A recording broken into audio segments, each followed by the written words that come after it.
Hello friends, welcome back to Lakshmi இல்லம். நம்ம சேனலில் 7 days 7 டிஃபன் சீரீஸ் பார்த்துட்ருக்கோங்க.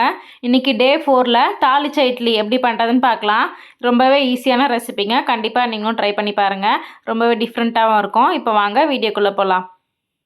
தாளிச்ச இட்லிக்கு தேவையான திங்ஸ் எல்லாமே எடுத்து வச்சாச்சு. என்னென்னு பார்க்கலாம். கடலைப்பருப்பு 2 ஸ்பூன் எடுத்துக்கோங்க. வறுத்த வேர்க்கடலை தோல் உரித்து இதை மாதிரி எடுத்துக்கோங்க கொஞ்சம் அளவில். கடுகு, உளுத்தம்பருப்பு 1 ஸ்பூன், காஞ்ச மிளகாய் 2 இது மாதிரி கிள்ளி எடுத்து வச்சுக்கோங்க. மிளகு கொஞ்சமாக எடுத்து இது மாதிரி நல்லா நசுக்கி எடுத்து வச்சுக்கோங்க. கொத்தமல்லி, கருவேப்பிலை எடுத்து வச்சுக்கோங்க. இப்போ வாங்க எப்படி பண்ணுறதுன்னு பார்க்கலாம். பேன் வச்சு நல்லா ஹீட் ஆகிட்டோன்னா கொஞ்சமாக ஆயில் சேர்த்துக்கோங்க. ஆயில் சேர்த்துட்டு முதல்ல கடுகு சேர்த்துக்கலாம். இப்போ கடுகு சேர்த்துட்டு நல்லா பொரிஞ்சிட்டோன்னே கடலைப்பருப்பு, உளுத்தம்பருப்பு 2த்தையுமே நம்ம ஆட் பண்ணிக்கலாம். அடுப்பை சிம்மில் வச்சுக்கோங்க. இப்போ 2 பருப்புமே ஆட் பண்ணிவிட்டு நல்லா லேசாக ஃப்ரை பண்ணிக்கோங்க.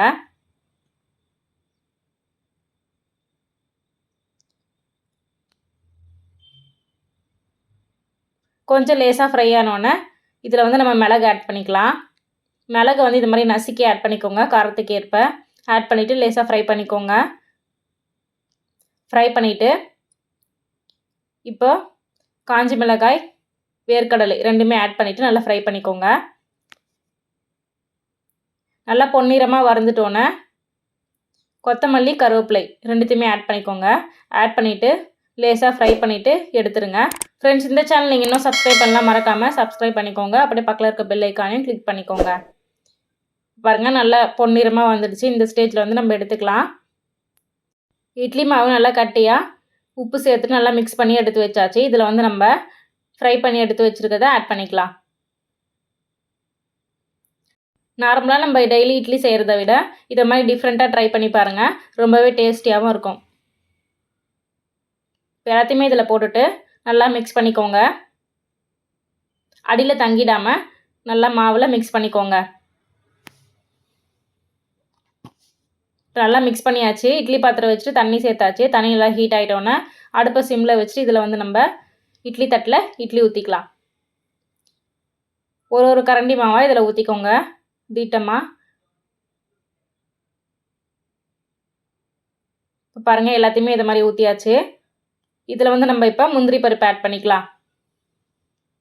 மேலே ஒரு முந்திரி பருப்பு வச்சுக்கோங்க. இப்போ எல்லாத்தையுமே இது மாதிரி வச்சுட்டு அடுத்த பிளேட்டில் நம்ம இட்லி மாவு ஊற்றிக்கலாம். இப்போ எல்லாத்தையுமே இது மாதிரி ஊற்றிட்டு மூடி போட்டு மூடிட்டு ஒரு 10 நிமிஷம் விட்டுருங்க. இட்லி சூப்பராக ரெடி ஆகிடும். ஃப்ரெண்ட்ஸ், இந்த சேனல் நீங்கள் இன்னும் சப்ஸ்கிரைப் பண்ணலாம், மறக்காமல் சப்ஸ்கிரைப் பண்ணிக்கோங்க. அப்படியே பக்கத்தில் இருக்க பெல் ஐக்கானே கிளிக் பண்ணிக்கோங்க. இப்போ 10 நிமிஷம் கழித்து பாருங்கள், சூப்பராக இட்லி ரெடி ஆகிடுச்சு. இட்லி வெந்துருச்சான்னு பார்க்குறதுக்கு தண்ணி தொட்டு பாருங்கள். உங்களுக்கு மாவு ஒட்டாமல் வந்துச்சுன்னா இட்லி ரெடி. இப்போ பாருங்கள், சூப்பராக இட்லி ரெடி ஆகிடுச்சு. இதை நம்ம எடுத்துக்கலாம். இட்லி தட்டில் எண்ணெய் தடவி நீங்கள் ஊற்றிக்கலாம். இப்போ பாருங்கள், எல்லா இட்லியுமே சூப்பராக ரெடி ஆகிடுச்சு. இன்றைக்கி நம்ம வீடியோவில் சூப்பரான தாளிச்ச இட்லி எப்படி பண்ணுறதுன்னு பார்த்தோம். கண்டிப்பாக நீங்களும் ட்ரை பண்ணி பாருங்கள். நம்ம அடுத்த வீடியோவில் பார்க்கலாம். தேங்க்ஸ் ஃபார் வாட்சிங். லக்ஷ்மி இல்லம் சேனலை சப்ஸ்கிரைப் பண்ணுங்கள், லைக் பண்ணுங்கள், ஷேர் பண்ணுங்கள், கமெண்ட் பண்ணுங்கள். மறக்காமல் அந்த பெல் ஐக்கானை கிளிக் பண்ணி ஆல் போட்டு ப்ரெஸ் பண்ணிக்கோங்க.